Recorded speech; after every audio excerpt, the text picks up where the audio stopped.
রহমাতুল্লাহি আলাইহি যার 6 লাখ হাদিস মুখস্থ ছিল, উনি যেদিন ইন্তেকাল করলেন, উনি যেদিন মারা গেলেন, ওনার মারা যাওয়ার চিত্রটা কেমন হইছে? ওনার সাকারাতুল মউত শুরু হইছে, সাকারাত চলতেছে, এখন রূহ কবজ হবে। যখন এই অবস্থা দেখছে, আমাদের দেশের হালত হলো কেউ যদি দেখে যে মরতেছে, তখন সবাই কান্দে আর হাই হুতাশ করে বলে, হায় রে গেলটা রে, মরে গেছে রে, এইরকম চিল্লাপাল্লা করে, ঠিক না? করে না, এরকম করে না? চিল্লাপাল্লা করতেছে, হ্যাঁ চিল্লাপাল্লায় মাই তারও কারণ ভুলে যাওয়ার দশা।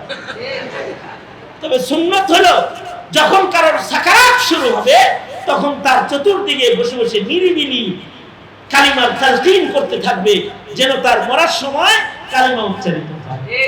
আবু যুরআ রাজি রাহমাতুল্লাহ আলাইহির মতো বড় মুহাদ্দিস, ওনার যখন সাকারাতুল মউত শুরু হইছে, তো ওনার জীবনীর ভিতরে আছে ওনার চতুর্দিক দিয়া ওনার ছাত্ররা বৈশা কোরআন তেলাওয়াত করতেছে, হাদিস করতেছে, কালিমার তালকিন করতেছে, যেন উস্তাদ যেন এগুলো শুনতে পায়। আবু যুরআ রাজি রাহমাতুল্লাহ আলাইহি ঠিক যখন ওনার রূহ কবজ হবে, ঠিক তার সামান্য পূর্ব মুহূর্তে আবু যুরআ রাজি রাহমাতুল্লাহ আলাইহি নিজের ছাত্রদেরকে ইশারা করলেন, তার মানে সবাইকে থামায় দিলেন। আশ্চর্য একটা মরণ ওনার হইল। উনি নিজের সনদে নিজে হাদিস পাঠ করা শুরু করলেন। হাদাসানি ফুলান আন ফুলান আন ফুলান আন আবি হুরায়রা قال قال رسول الله صلى الله عليه وسلم من مات وهو يعلم لا إله إلا الله, এতটুকু উচ্চারণ করছেন লা ইলাহা ইল্লাল্লাহ, এতটুকু উচ্চারণ করছেন আর আজরাইলের রূহটা টান দিয়ে বাইর করে নিয়ে গেছে। আর মানে ওনার জিন্দেগীর শেষ কালিমা হলো ওনার নিজের রিওয়ায়াতে হাদিস বলতে গিয়ে লা ইলাহা ইল্লাল্লাহ।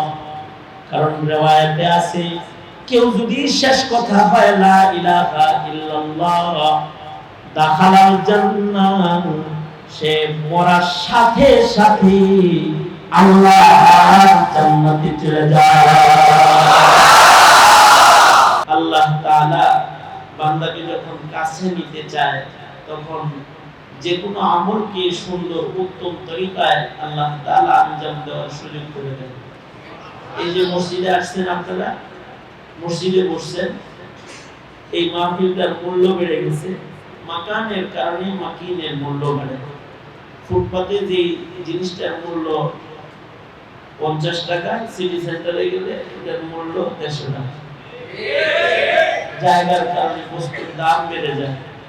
মাহফিলটা মাটি হইলে যতটুকু দামি হইতো, তার চেয়ে অনেক বেশি মূল্যবান হয়ে গেছে আল্লাহর ঘর মসজিদে ঢোকার কারণে। কারণ যেখানে আমরা বসছি, এটা কিয়ামত পর্যন্ত আল্লাহর জান্নাতের বাগান। এটা আল্লাহর সবচেয়ে পছন্দের জায়গা। আহাব্বুল বিলাদি ইলাল্লাহি মাসাজিদুহা, আল্লাহর কাছে সবচেয়ে পছন্দের জায়গা হলো মসজিদ। আল্লাহর পছন্দের জায়গায় তো আল্লাহ আল্লাহর পছন্দের বান্দাদেরকে আনবে। সুতরাং যাদেরকে আল্লাহ এখানে আনছে, তাদের বেশি খুশি হইতে হবে। আল্লাহ তাআলা বেশি পছন্দ করেন বিধায় মসজিদের ভিতরে আল্লাহর কাছে নিয়ে আসছে। আমরা এখন কোথায় আছি? কার কাছে আছি? আল্লাহর কাছে আছি, আল্লাহর ঘরে আছি। সুতরাং খুশি না নারাজ হব? খুশি। আওয়াজ করে বলেন তাহলে আলহামদুলিল্লাহ। দ্বিতীয় আরেকটা কথা হলো, ভালো জায়গায় বসতে পারা, ভালো জায়গায় শুইতে পারা, ভালো জায়গায় দাঁড়াইতে পারা, ভালো কিছু করতে পারা, এইগুলো আল্লাহ পাকের দামি দামি নিয়ামত। সবার নসিবে ভালো জায়গায় বসার তৌফিক বলেন, ভালো জায়গায় বসার তৌফিক হয় না। টিভির সামনে অনেকের বসার সুযোগ হয়, আলেমের সামনে সবার বসার সুযোগ হয় না। সিনেমা হলে সবার অনেকের সময় কাটানোর সুযোগ হয়, কিন্তু আল্লাহর ঘরে মসজিদের ভিতরে সবাইকে আল্লাহ তাআলা আনেন না। কোন জায়গায় ভালো জায়গায় বসারও দাম আছে, ভালো জায়গায় একটু শোয়ারও দাম আছে। ভালো জায়গায় কেউ শুইতে পারলে, বসতে পারলে এটা অনেক দামি। জামানার একজন বড় মুহাদ্দিস ছিলেন আলী ইবনুল মাদনী রাহমাতুল্লাহি আলাইহি, যিনি ইমাম বুখারী রাহমাতুল্লাহি আলাইহির উস্তাদ।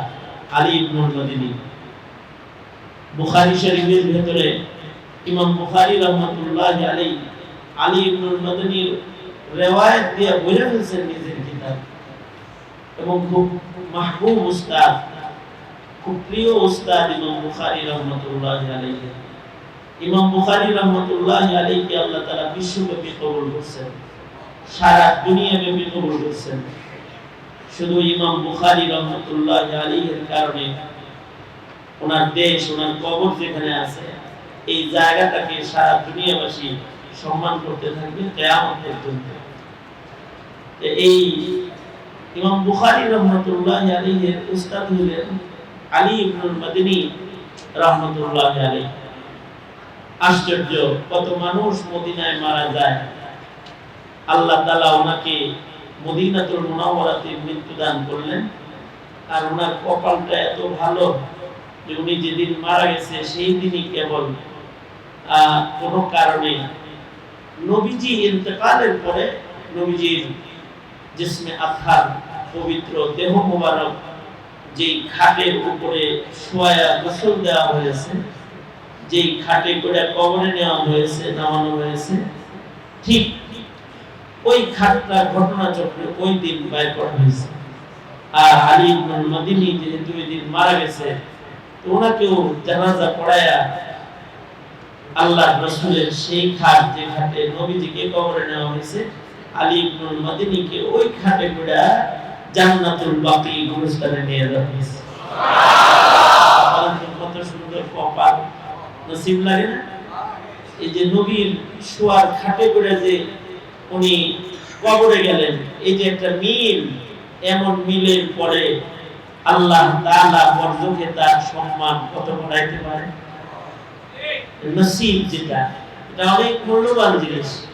ভালো জায়গায় শুইতে পারাটাও নসিব, ভালো জায়গায় বসতে পারাটাও এটা একটা নসিব।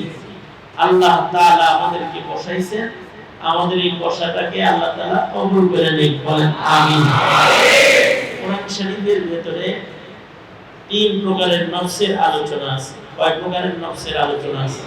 করেন আমার সাথে, কয় প্রকারের নফসের আলোচনা আছে? আপনারা অন্য মনস্ক থাকেন না, আমি কাটা কাটা কিছু কথা বলতেছি, স্মরণ রাখুন, জীবনে স্মরণ রাখলেও লাভবান হইবেন। তিন প্রকারের নফসের আলোচনা আল্লাহ কোরআনের ভিতরে আছে। এক প্রকারের নফস হলো নফসে মুতমাইন্না, আর এক প্রকারের নফস হলো নফসে লাওয়ামা, আর এক প্রকারের নফস হলো নফসে আম্মারা। নফসে আম্মারা যারা, তাদের দোজখ ফাইনাল।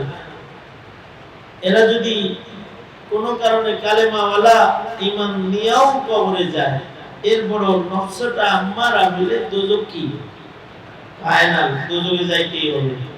কারণ নফসে আম্মারার হাকিকত হলো, নফসে আম্মারা বলা হয় যে যেই নফসটা খালি গুনাহ করতে চায়, এটারে কয় নফসে আম্মারা। এটা নফসের হাকিকত।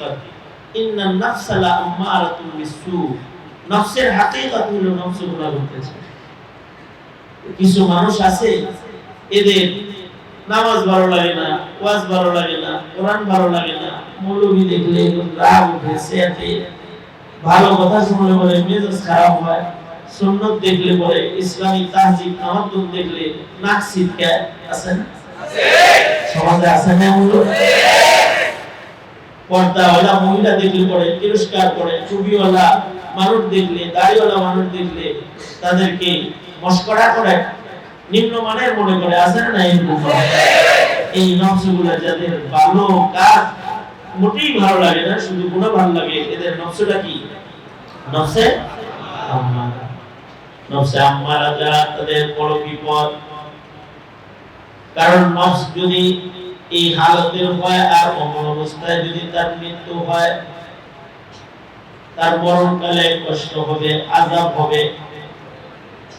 কবর জগতে দোজখের আগুনের ভেতরে তাদেরকে থাকতে হবে, তাদের জন্য কবর দোজখ হবে। কবরের ভেতরে সাপ বিচ্ছু আগুন এগুলো তাদেরকে আযাবের সঙ্গী হিসেবে দিয়ে দেওয়া হবে। আল্লাহর রাসূল বলেছেন কারো কারো কবরে আযাব, কবরে আগুন আছে, কবরে সাপ বিচ্ছু আছে। আল্লাহর রাসূল যে সকল কবরকে আযাবের ঘর অথবা আগুনের ঘর, সাপ বিচ্ছুর ঘর বলেছেন, ওই ঘরগুলোর মাইয়িত গুলা যারা, তারা হলো নফস খারাপ মাইয়িত। এদের নফস ভালো না, নফস গুনাহ করতে ভালো লাগে না, আকাম গোকাম করে মজা পায়, আর ইবাদতে মুখোমুখি হইলে বিরক্ত হয়ে যায়। এই প্রকারের নফসের থেকে আল্লাহ তাআলা সারা দুনিয়ার সব মুসলমানকে হেফাজত করুক। বলেন আমিন। আরেকটা নফস হলো নফসে লাওয়ামা। আশা করা যায়, এটা আশা করা যায় যাদেরকে আল্লাহ তাআলা এই রাত দুপুর বেলায় মসজিদের ভিতরে বসায় রাখছে, এদের নফসটা নফসে লাওয়ামা। এটা আশা করা যায়। নফসে লাওয়ামার একটা পরিচয় শুনেন। নফসে লাওয়ামা কাকে বলে? নফসে লাওয়ামা বলা হয় ওই নফসকে যেই মানুষগুলা ভালো কাজ না করতে পারলে তাদের ভেতর নিজেদেরকে মালামত করে। হ্যাঁ, এটা কি করলি, নামাজটা পড়লি না জামাতের সাথে, শুরু করে দেয়, হাইমুতার শুরু করে দেয়। অথবা একটা নেকির কাজ ছুটে গেলে নিজেকে নিজে গাল দেয়, নিজেকে নিজে মালামত করে যে করবা না, এরকম করো গা, এই ভালো কাজটা ছাড়লা কেন, নিজেকে নিজে বলতে থাকে। তাদের নফসের কালারটা এত সুন্দর যে তাদের নেক কাজ ছুটে গেলে তাদের নফস তাদেরকে গালি দেয়, মালামত করে, এবং নেক কাজের জন্য তাদের আফসোস হয়, আগ্রহ চিত্তে নেক কাজ করার জন্য তারা প্রস্তুত হয়। এই ধরনের নফস যারা, এই নফসগুলোকে বলা হয় নফসে লাওয়ামা। লাওয়ামা নফস যদি এই দিলের হালাত এরকম কইরা কেউ যদি কবরে যাইতে পারে, তাহলে হয়তো আশা করা যায় তাদের হিসাব আল্লাহ তাআলা সহজ করে দেন। তারা নেক কাজ পছন্দ করত, এই কারণে নেককারদের সাথে আল্লাহ তাআলা তাদেরকে ভিড়ায় দিলেন। ভালো মানুষ পছন্দ করত, তো ভালো মানুষদের সাথে আল্লাহ তাআলা তাদের হাসর করে দিলেন। সুবহানাল্লাহ বলেন। এতটুকু হইলে একেবারে নিশ্চিত নিরাপদ জান্নাতি হয়ে যায় না। নিরাপদ জান্নাতি যদি কেউ হইতে চায়, নিশ্চিত মরার সাথে সাথে কেউ যদি কবরে আল্লাহর জান্নাতের মেহমানদারি পাইতে চায়, অথবা যদি আল্লাহর জান্নাতে সরাসরি কেউ বসতে চায়, তো যুগের আগুন থেকে যদি রেহাই চায়, বাঁচতে চায়, তাহলে নফসটাকে নফসে মুতমাইন্না বানাইতে হবে। কারণ যে নফসগুলো নফসে মুতমাইন্না, যে নফসগুলো ঈমানের দ্বারাই শান্ত মুতমাইন, এই নফসওয়ালাদেরকে আল্লাহ তাআলা তাদের মরণটাকে আল্লাহ তাআলা তাদের জান্নাতে দরজা বানায় দিবেন। একদিক দিয়ে তারা ইন্তেকাল করবে, আর একদিক দিয়ে তারা আল্লাহর জান্নাতের ভিতরে প্রবেশ করবে। সুবহানাল্লাহ বলেন, আওয়াজ করে বলেন, আওয়াজ করে বলেন। এই নফসগুলোকে কি বলে? নফসে মুতমাইন্না।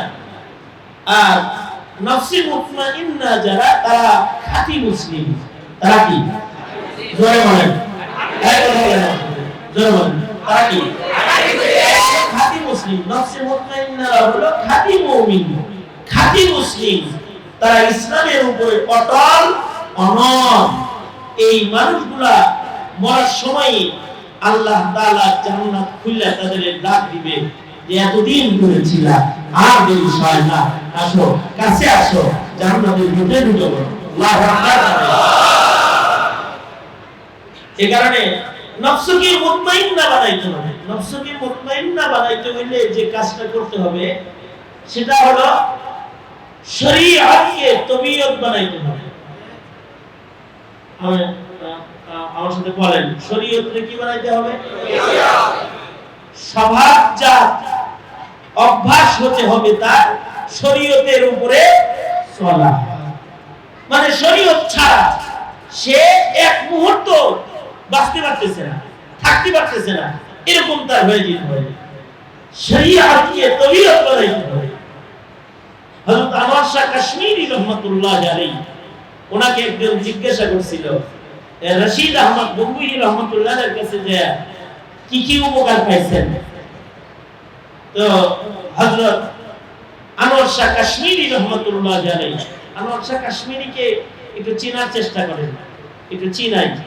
আনোয়ার শাহ কাশ্মীরি হলেন এই উপমহাদেশের ইলমের বড় নক্ষত্র, বড় নক্ষত্র, যার দারুল উলুম দেওবন্দের সব কিতাব মুখস্থ ছিল। দারুল দেওবন্দের যত কিতাব আছে লাইব্রেরি ওয়ালাদেরকে উনি বলতেন, এই তোদের কোনো কিতাব যদি উলু পোকায় খায় অথবা ইঁদুরে কাটে তো আমাকে বলিস, আমি এটা হাসিয়া বাইনাস সাদর সব সহ কিতাবটা আবার ফিরা লিখে দেব।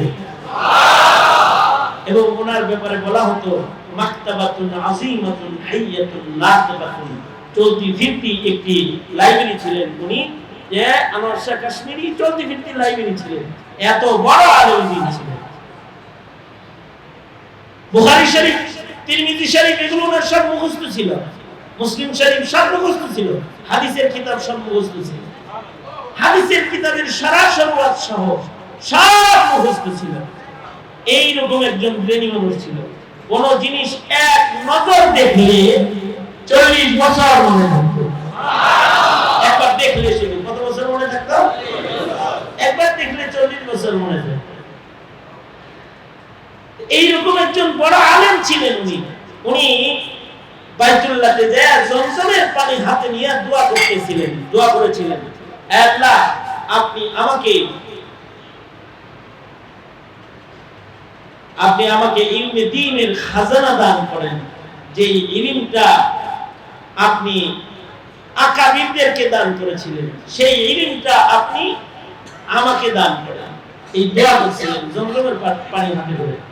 আর ওনার দোয়া আল্লাহ তাআলা কবুল করছেন, কবুল করে এত ইলম ওনাকে দিয়েছেন যে ওনার সিনাটাই ছিল একটা লাইব্রেরির মতো।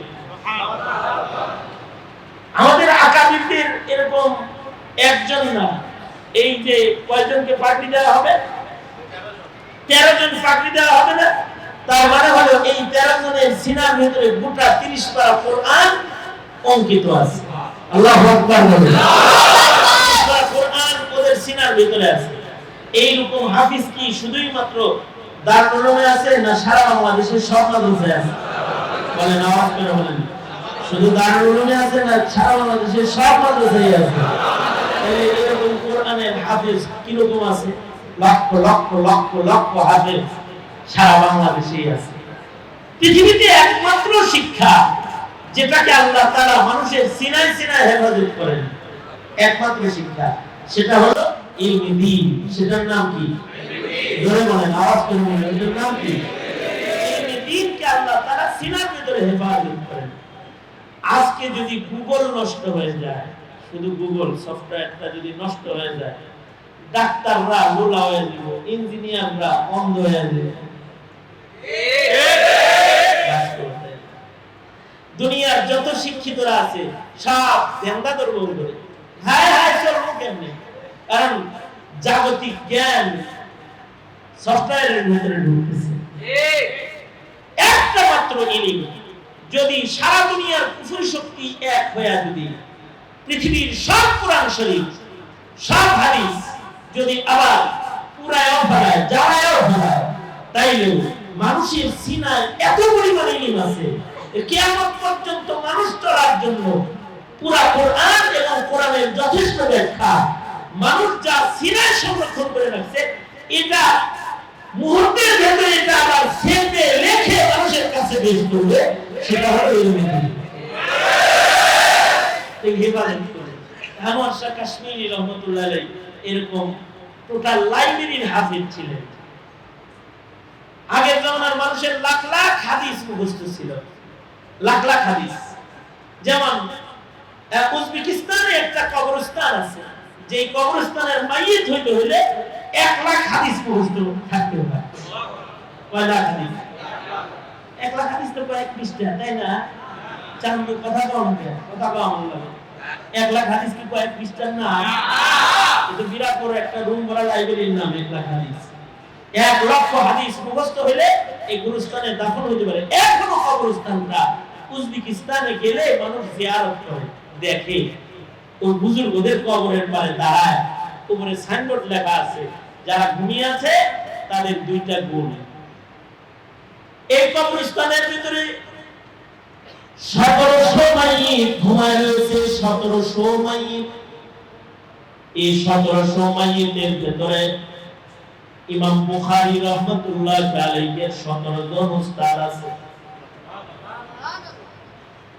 যাদের কাছ থেকে ইমাম বুখারী শরীফের ভিতরে হাদিস এনেছেন। এমন মুহাদ্দিস 17 জন ওই গুরুস্থানে ঘুমিয়ে রয়েছে। এই গুরুস্থানের মাইয়িত যারা 1700 মুহাদ্দিস, এদের সবাই 1 নাম্বার গুণ হলো তাদের 1 লক্ষ করে হাদিস মুখস্থ সনদ সহ।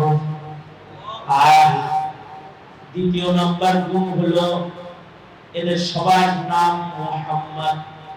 সবার নাম কি? আওয়াজ করে বলেন, সবার নাম কি? সবার নাম মুহাম্মদ।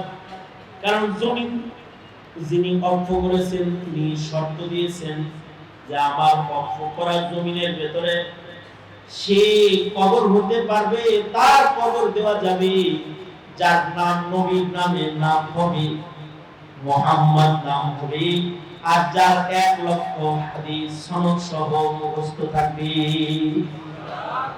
এমনকি আমাদের কওমি মাদ্রাসায় হিদায়াহ পড়ানো হয়, সাহেবে হিদায়াহ যিনি ফিকহের আদব ভান্ডার, এইটা না পড়া কেউ মুফতি সাহেব হইতে পারে না, ফকিহ হইতে পারে না, আলেম হইতে পারে না, মাসাইল বর্ণনাকারী হইতে পারে না। হিদায়াহ কিতাব, এই হিদায়াহ কিতাবের মুসান্নিফ যিনি, লেখক যিনি, তিনি 1 লক্ষ হাদিসের হাফেজ, অথচ এই গুরুস্থানে এই এলাকার লোক নিজেদের এই আলেমকে শুইতে দেয় নাই। কেন? ওনার নাম মুহাম্মদ না। মুহাম্মদ নাম না হওয়ার কারণে, শুধু মুহাম্মদ নাম না, এই কারণে 1 লক্ষ হাদিস মুখস্থ থাকার পরও এই গুরুস্থানের ভিতরে তাকে কবর দেওয়া হয়। অর্থাৎ এখানে যারা ঘুমিয়ে আছে এদের সবাই 1 লক্ষ করে হাদিস মুখস্থ আছে। আল্লাহু আকবার কাবীরা। ঘুমায় রয়েছে 1700,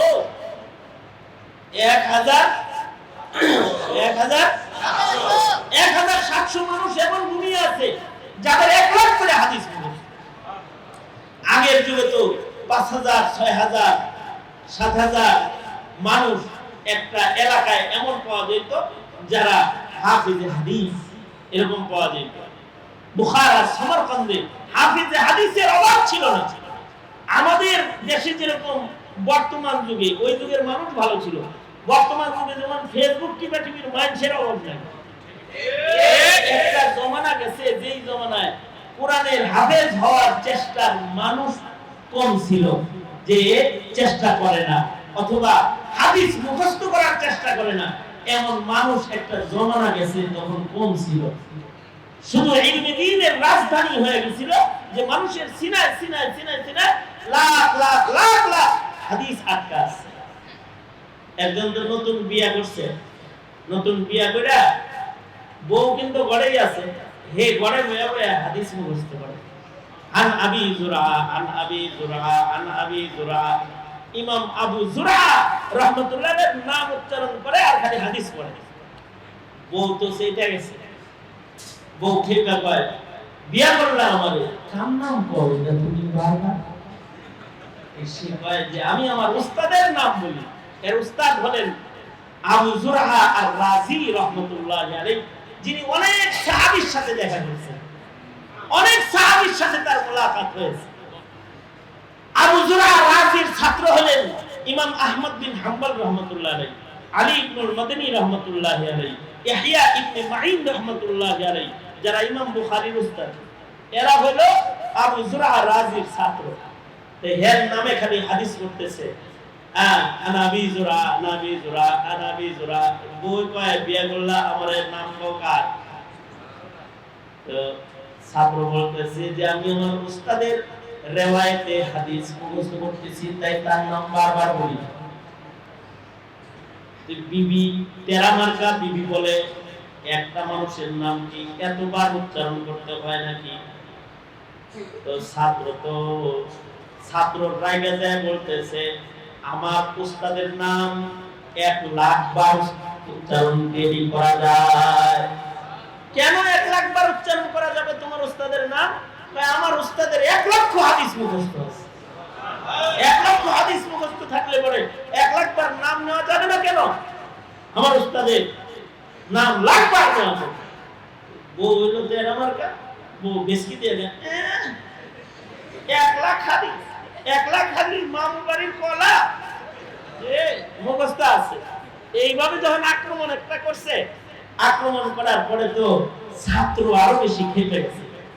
ইলমে দ্বীনের এটা একটা সিফাত। ইলমে দ্বীন যারা হাসিল করে তারা উস্তাদ প্রেমী হয়। এই কারণে যারা দ্বীনি ইলম শিখে তারা কোনোদিন উস্তাদকে থাপ্পড় মারে না, ধাক্কা দেয় না, চোখ দেয় তাকায় না, আদরের সাথে দুর্বল হয়ে উস্তাদের কাছে। যারা দুনিয়াবি ইলম হাসিল করে উস্তাদের ডান্ডা মেরে ঠান্ডা করে। ইউনিভার্সিটিতে ছাত্ররা উস্তাদ পিটায়, ছাত্ররা উস্তাদের পিটাইছে। এটা হলো দুনিয়ার ইলমের, গুগলের ইলমের সিফাত। আর ইলমে দ্বীনের সিফাত হলো উস্তাদরে দেখলে সারা জনম জড়সড় হয়ে বসে। কারণ ইলমের কারণে উস্তাদের প্রতি শ্রদ্ধা, ভক্তি, আদর, আজমত তৈরি হয়। সাহাবায়ে কেরামের যেমন নবীর প্রতি আজমত তৈরি হয়েছে, প্রত্যেকটা ছাত্র সে সত্যিকারের আলেম হলে তার উস্তাদের প্রতি ওরকম অগাধ শ্রদ্ধা, তার ভক্তি ভেতরে জমা হয়ে যায়। তো ওনার উস্তাদ যখন বলছে 1,00,000 মুখস্থ আছে, ছাত্রর তো মেজাজ খারাপ হয়েছে। হ্যাঁ, আমার উস্তাদের 1,00,000 হাদিস মুখস্থ আছে, আর এটা বললো, এটা একটা কাম করলো। সে রাগ হয়ে বলতেছে আমার উস্তাদের যদি 1,00,000 হাদিস মুখস্থ না থাকে তাইলে তুই 3 তালাক। ঘটনা কি বুঝছেন? কি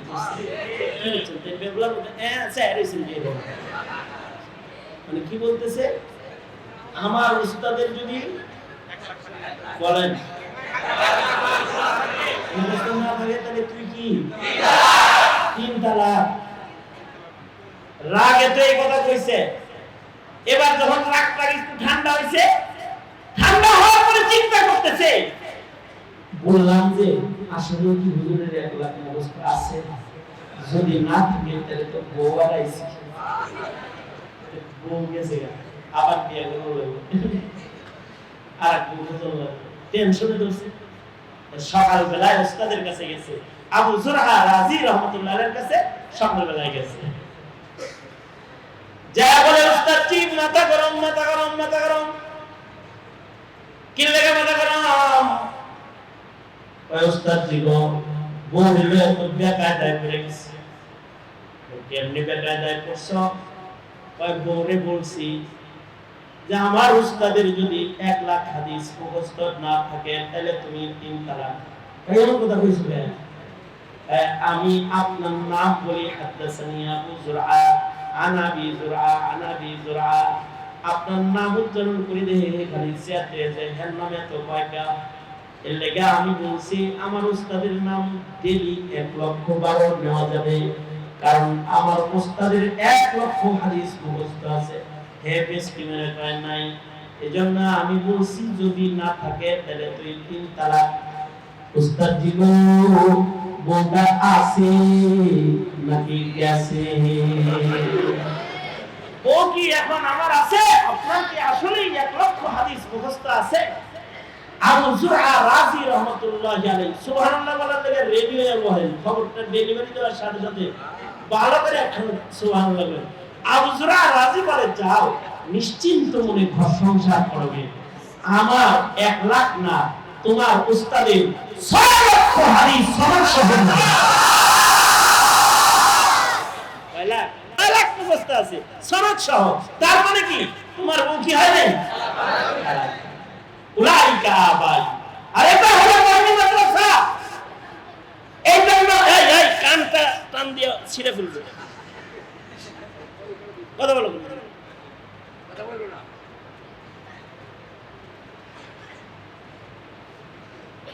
এটা হলো কওমি মাদ্রাসা। কওমি মাদ্রাসায় ইলমে দ্বীনের হিফাজত হয়। পাবলিক কওমি মাদ্রাসার মূল্য বুঝে না।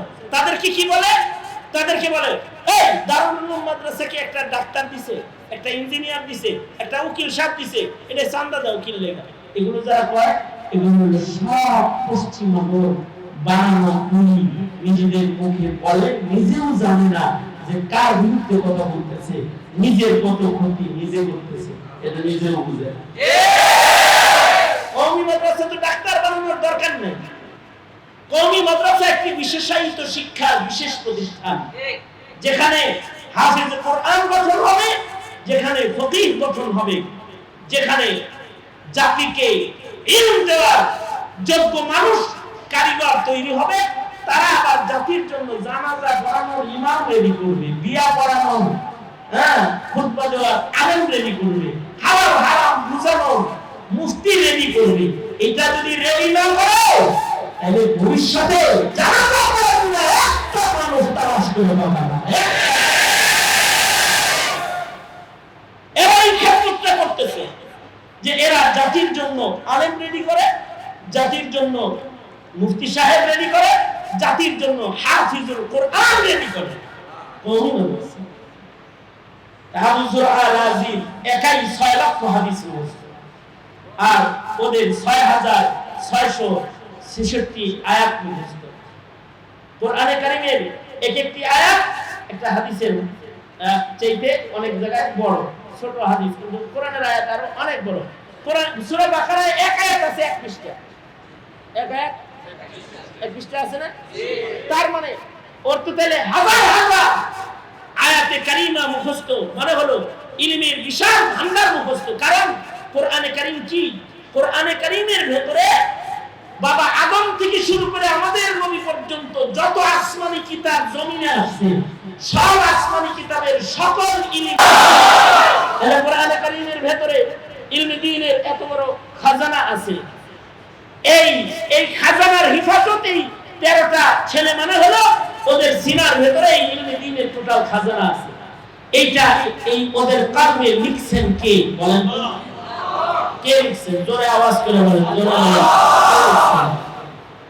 কারণ কিয়ামত পর্যন্ত আর তো নবী আসবে না। নবী যদি না আসে ইলম লাগবে না? নবীর নবুয়তকে চালু রাখার জন্য ইলমে দ্বীনের তো দরকার পড়বে, ইলম লাগবে। তো ইলম হেফাজত হবে কেমনে? গুগলে ওই নাপাক জায়গা যেখানে সব থাকে, যেখানে নষ্টামি ভ্রষ্টামি জেনা ব্যভিচার পাপাচার ইত্রামি সব যেখানে থাকে, ওইখানে কি কোরআন থাকবে? কোরআনকে রক্ষণাবেক্ষণের জন্য কিয়ামত পর্যন্ত আল্লাহ মানুষের সিনাকে কালকে ব্যবহার করবে, কালটাকে ব্যবহার করবে। কালবের ভেতরে 30 পারা কোরআন আটকে যাবে। গতকালকেই না পরশু দিন আমি একটা বাচ্চাকে পাগড়ি দিছি, যে এই বাচ্চাটা বয়স 8 বছর সামথিং, কিন্তু ও আশ্চর্য বিষয় হলো ও হাফেজ হয়েছে মাত্র 5 মাসে। সুবহানাল্লাহ। আগামীকালকে বললেন কয়দিনে হাফেজ হয়েছে? কয়দিনে হাফেজ হয়েছে? মাত্র 5 দিনে হাফেজ হয়েছে, মাত্র 5 মাসে হাফেজ হয়েছে। 5 মাসে টোটাল কোরআন মুখস্থ করা একটা 8 বছরের বালকের জন্য কোনোভাবেই কি সম্ভব না। আসলে কে করাইছে জিনিসটা? ভালো করে বলেন, কে করাইছে? সুতরাং আল্লাহ তাআলা আল্লাহর কিছু বান্দার মাধ্যমে ইলম হেফাজত করবে, কিছু বান্দার সিনাকে আল্লাহ তাআলা আল্লাহর জন্য মনোনীত করবেন। তাদের সিনার দাম ময়দানে মাহশারেও তাদের হবে অনেক দাম। আশ্চর্য বিষয়গুলো আমাদের মতো মরণ ওই সকল ভালো মানুষগুলা মরণ না।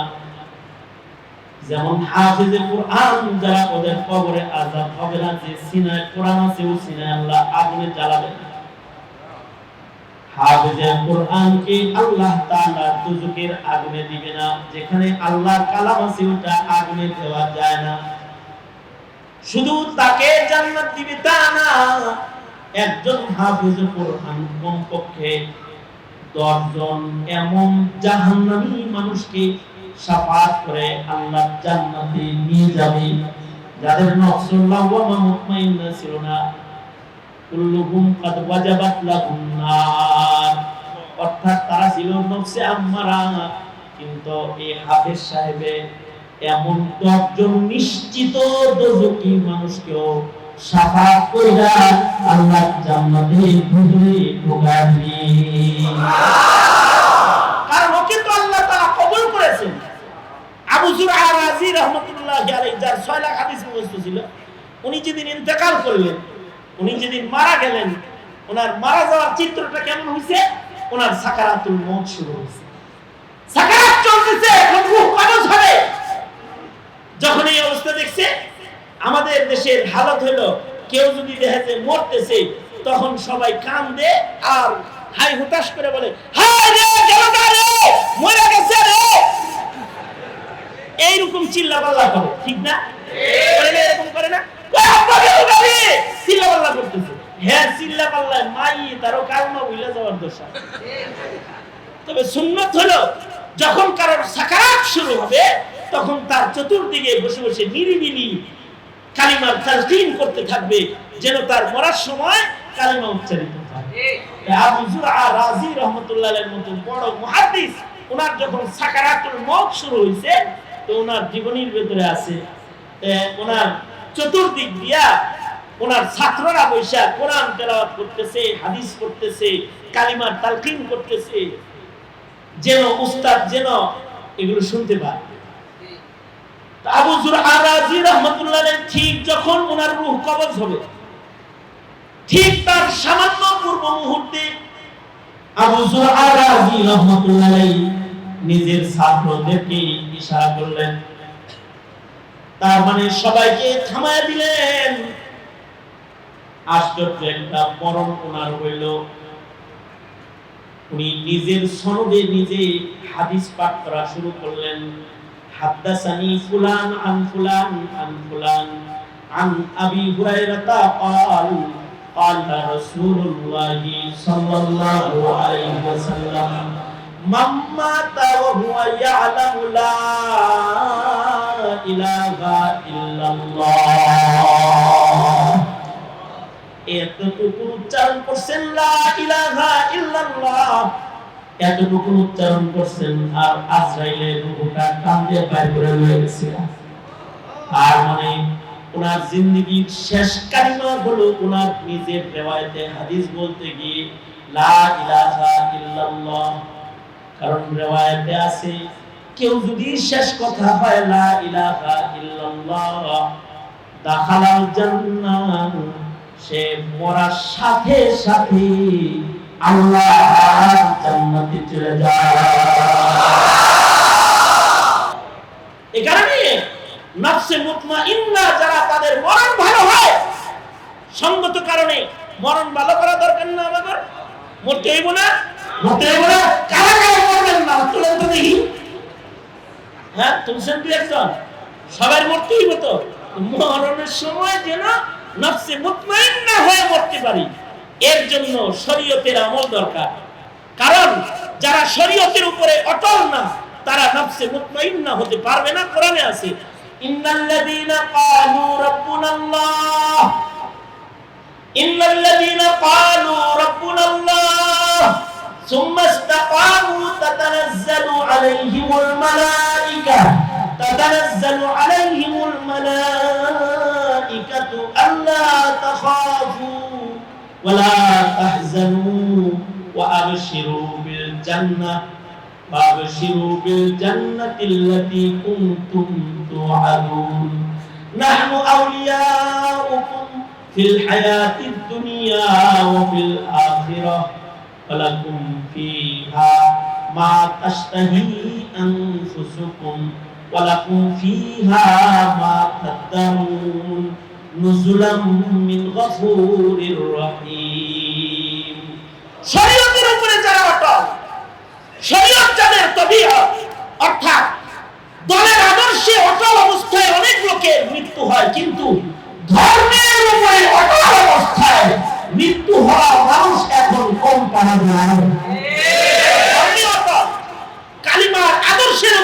অটল, কালিমার আদর্শের উপরে অটল কারা? যাদের শরীয়ত তবিআত। আনোয়ার শাহ কাশ্মীরি রহমাতুল্লাহি আলাইহি, ওনাকে জিজ্ঞেস করা হয়েছিল, সেই পুরান জায়গায় আইছে আমি ঘুরে, কিন্তু আনোয়ার শাহ কাশ্মীরিকে জিজ্ঞাসা করা হয়েছিল রশিদ আহমদ গঙ্গুহির কাছে যে আপনার ফায়দা হয়েছে কি? তো উনি বলছেন, এক নাম্বার, আমার মামুলাত হয়ে গেছে, আমি যা জানি ওগুলো সব আমল করার যোগ্যতা আমার ভেতরে চলে আসে। আল্লাহু আকবার বলেন, আরে আরো জোরে আওয়াজ করে বলেন আল্লাহু আকবার। শুনেন, অনেকে আছে না মাতান্তরি করে বলে, হুজুর তাফসীর আমরাও বলি, হাদিসও আমরা বলি, জানি জানি জানি জানি। আরে আপনি জানেন, মানেন না তো একটা। আপনি জানেন ঠিকই, কিন্তু আপনার নফস এত খারাপ যে এটা খালি জানে কিন্তু একটাও মানে না।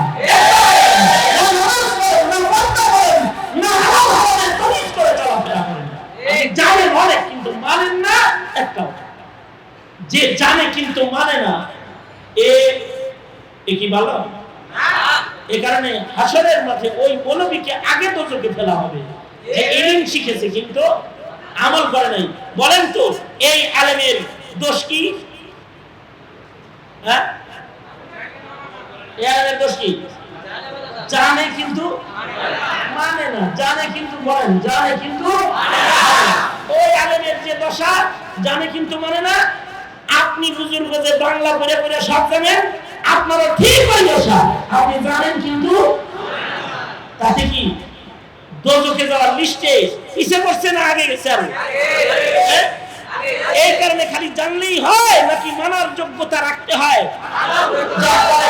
খালি জানলেই হয় না মানার যোগ্যতা রাখতে হয়? মানার যোগ্যতা রাখতে হয়। আনোয়ার শাহ কাশ্মীরি বললেন যে রশিদ আহমদ গঙ্গুহির কাছে যায় আমার মামুলাত হয়ে গেছে। দ্বিতীয় আরেকটা কথা, শরীয়ত তবিয়ত বন গই, শরীয়ত তবিয়ত বন গই। আপনাদের ভিতরে যারা আছেন, আপনারা অনেকে মনে করেন যে হুজুররা শরীয়ত লয়ে আছে, আমরা মারিফত লয়ে আছি। একদল আছে, এরা হলো বুজুর্গ গ্রুপ অফ ইন্ডাস্ট্রিজ লিমিটেড। এরা নিজেদেরকে বড় বুজুর্গ মনে করে আমরা মারিফত ওয়ালা, মারিফত হলো আসল, আমরা শরীয়ত ওয়ালা, আমরা মারিফত ওয়ালা। এর সাথে আল্লাহর সাথে ডাইরেক্ট হিট কানেকশন। আমি এগুলোর কোনো উত্তর দিব না, তবে আমার হাতে সময় কম, রফিককে তাড়াতাড়ি নিয়ে আসেন, পাগড়ি দিয়ে তাড়াতাড়ি বিদায় করে দিই, বেশি ওয়াজের দরকার নেই। তা আনোয়ার শাহ কাশ্মীরি, এই হুসাইন আহমদ মাদানী রহমাতুল্লাহি আলাইহি, হুসাইন আহমদ মাদানী রহমাতুল্লাহি আলাইহি, হুসাইন আহমদ মাদানী রহমাতুল্লাহি আলাইহি আওলাদে রাসূল। হুসাইন আহমদ মাদানী রহমাতুল্লাহি আলাইহিকে শেখুল ইসলাম হযরত হুসাইন আহমদ মাদানী রহমাতুল্লাহি আলাইহিকে জিজ্ঞেস করা হয়েছিল যে শরীয়তের দাম বেশি না মারিফতের দাম বেশি? কি জিজ্ঞেস করা হয়েছে? এই কথাটা মুখস্থ করেন, কামে লাগবে।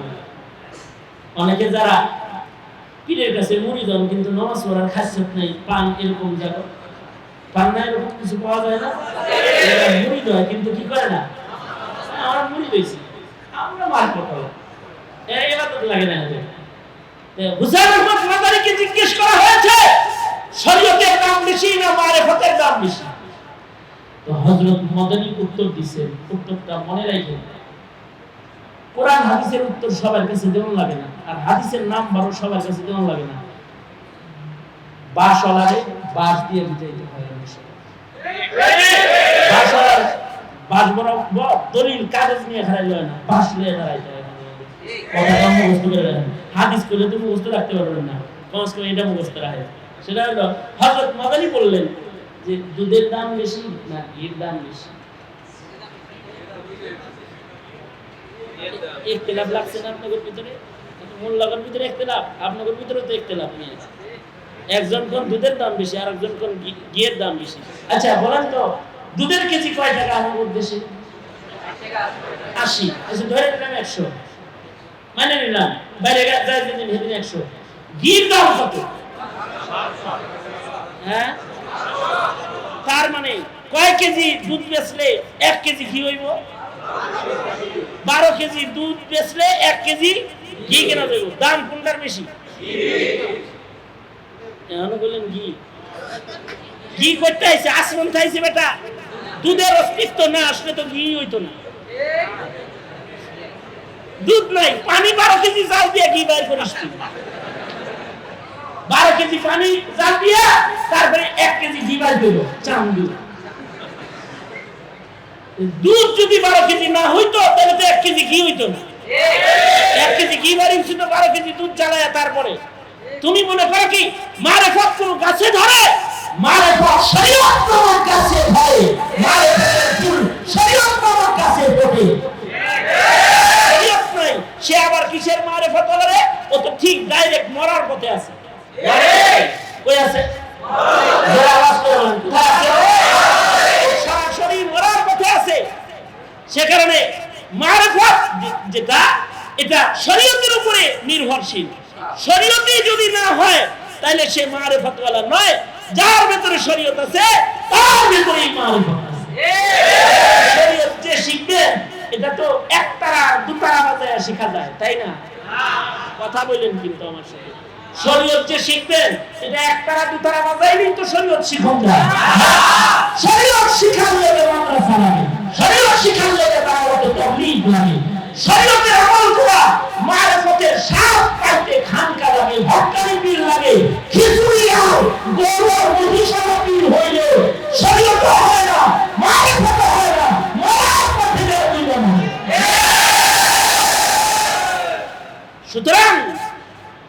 সুতরাং শরীয়তের শিক্ষার জরুরত আছে না নাই?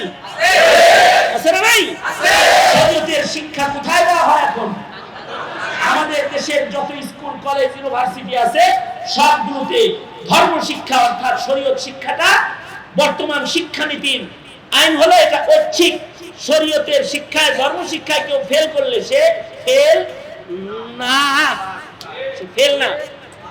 অঙ্কে ফেল করলে ফেল, ইংরেজিতে ফেল করলে ফেল, বাংলায় ফেল করলে ফেল, ইংলিশে ফেল করলে ফেল, ইতিহাসে ফেল করলে ফেল, কিন্তু ধর্মে ফেল করলে ফেল না। কারণ এটা করলেও ধর্ম শিখলেও আলহামদুলিল্লাহ, না শিখলেও আলহামদুলিল্লাহ। এটা হলো তোমাদের বর্তমান শিক্ষা কমিশনের শিক্ষার মানদণ্ড, ধর্মীয় কায়দা। এই কায়দা যদি এই দেশে চলতে থাকে, আজকেও তো হক কথা বলার মানুষ পাও, আজকেও ইমামতি করার ইমাম পাও, জানাজা করানোর মৌলভী পাও, গোসল দেওয়ার মাসায়েল পাও, বিবাহ করানোর খুতবা দেওয়ার পাও, কয়েকদিন পরে নাস্তিক দিয়ে বিবাহিত হবে। সুতরাং মাদ্রাসার কদরদানি করো ভাই। মাদ্রাসার কদর সরকারি ভাবে এই মাদ্রাসাগুলোর সব কিছু বহন করা হয় না, মাঝে মধ্যে কিছু অনুদান নেতারা দেয়, এটা আসে কখনো কখনো। এটা কওমি মাদ্রাসা, কওমের টাকায় পরিচালিত মাদ্রাসা। এটা এই গরিবের 2-4 টাকা দিয়েই এগুলো চলে। সুতরাং এই মাদ্রাসাগুলোকে জারি রাখা দরকার আছে না নাই? কিসের সাথে? ধর্ম মানার সাথে। কিসের সাথে? কবরের আযাব থেকে বাঁচা। কিসের সাথে? হাসরের মাঠে আলেমদের লগে জান্নাতে যাওয়ার সাথে। ঠিক কি না?